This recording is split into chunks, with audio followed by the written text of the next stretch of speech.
I think everyone should ask 4 questions so that they can declare that they are always in peace and happiness. That is the state of the mindfulness. We are happy when we get what we want in our life. We are unhappy when we do not get what we want in our life or what we don't like. So, the first question about our wanting and liking should be: is our wanting or liking real or superficial? What we want or like, if I get it, can it secure inner peace and happiness? We never ask this question, and that's why we are always in hurry. We are always in worry. So real happiness continues. Unreal, superficial happiness or peace breaks up. The real happiness never fades. It is not affected by any condition of the body, mind, life, intellect, preferences, relations, but the superficial happiness is always short-lived. And that short-lived happiness is known as a pleasure. All pleasures take place when there is a contact between you that you don't know and one or more things outside. It may be an object, it may be an event, it may be a relation, it may be time, or anything else. Second question to ask: are you more important? Are you more significant than the objects, events outside, or these objects are more significant than you? Well, if you are not important, then nothing else is important in this life. We forget ourselves by making a particular thing, a person in life more important than you that is present within you. I'm not talking about the you that is created by the mind with different labels. That real you. So the moment you forget that real you and make the thing important in your life that is outside, what happens? The Eastern wisdom says you are living in attachment. So that is the problem that causes the pleasure. And it forgets that the pleasure is short-lived. But the real happiness is ever free and always with you because it comes from inside you. So in that forgetfulness, first thing, that we enjoy the pleasure, and the second thing, in that pleasure we forget that pleasure comes from inside, not from an object.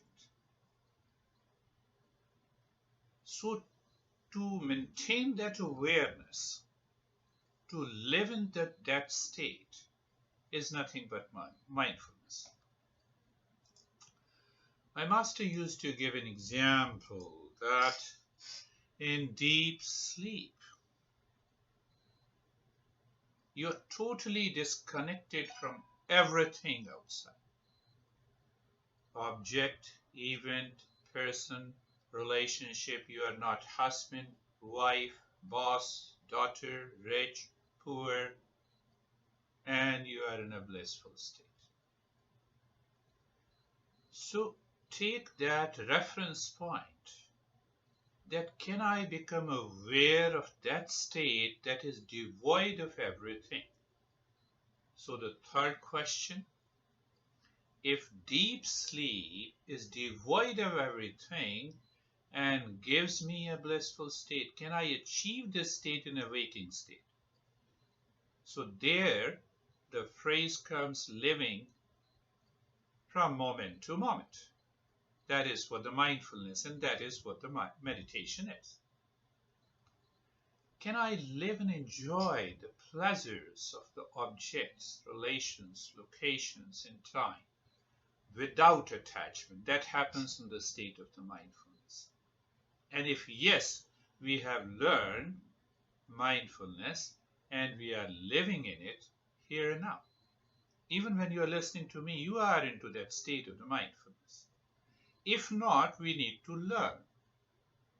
We need to educate the mind to live and act free from attachment that causes the forgetfulness on one hand, attachment on the other hand, and pleasure on the third. So this is what other masters explain, that we have to live in this world, but do not allow the world to live in you. How to do it? Simple. Start the journey of mindfulness or meditation. So know the Eastern wisdom. Here it is important. No doubt science is remarkable. Know that Eastern wisdom in the psychology that says it is a journey, not a destination.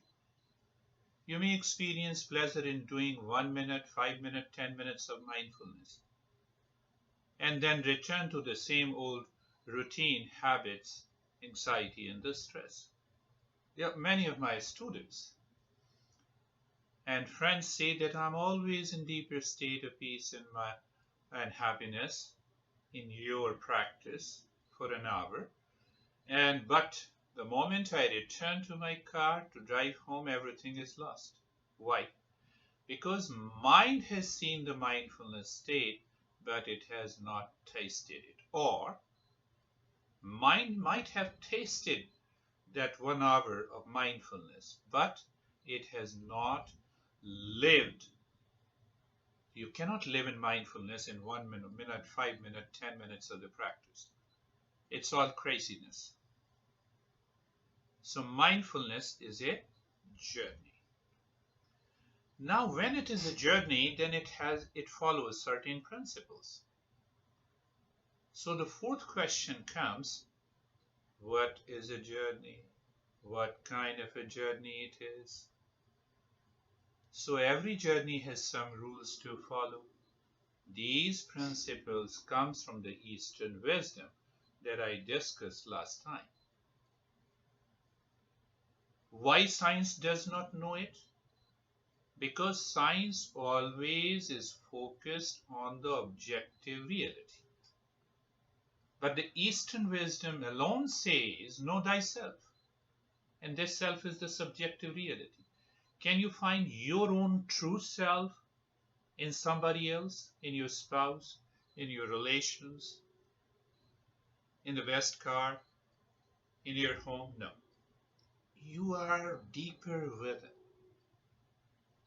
So I have never seen anyone enlightened who followed objective reality. Here is a point. Science can help you and us explore the benefits, effects, importance of mindfulness. But Eastern wisdom takes us to the final journey. That is the real self. You label it anything. It doesn't matter. You label it emptiness, you label it as self, you label it as anatma, we say non-self. Non-self, that is within you. One thing is sure, that this mind cannot know this true self.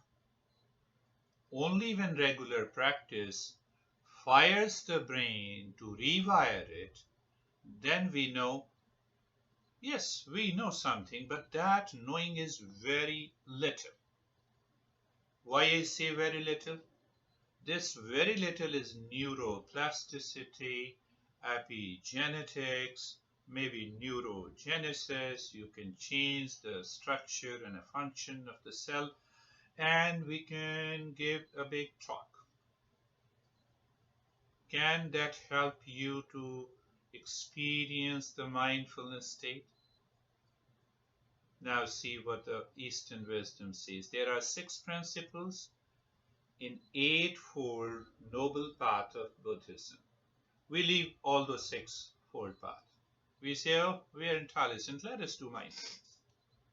It helps, I'm not saying. But if it is not a journey, it cannot bring the everlasting peace and happiness. The same thing, there are 6 principles of 8-limbed path of yoga. We leave everything. We say, come on, move directly there. There are 4 principles in the path of knowledge in Eastern wisdom. All these principles prepares the person treading the path for neuroplasticity, for neurogenesis, for epigenetics. But one thing is more. What is that more? We are more than the brain. Maintain that awareness. We are more than the reasoning mind that proves or disapproves, that agrees or disagrees. We are more than all scientific studies put together. We are peace, we are happiness, and we are wisdom. That's all for today, my friends.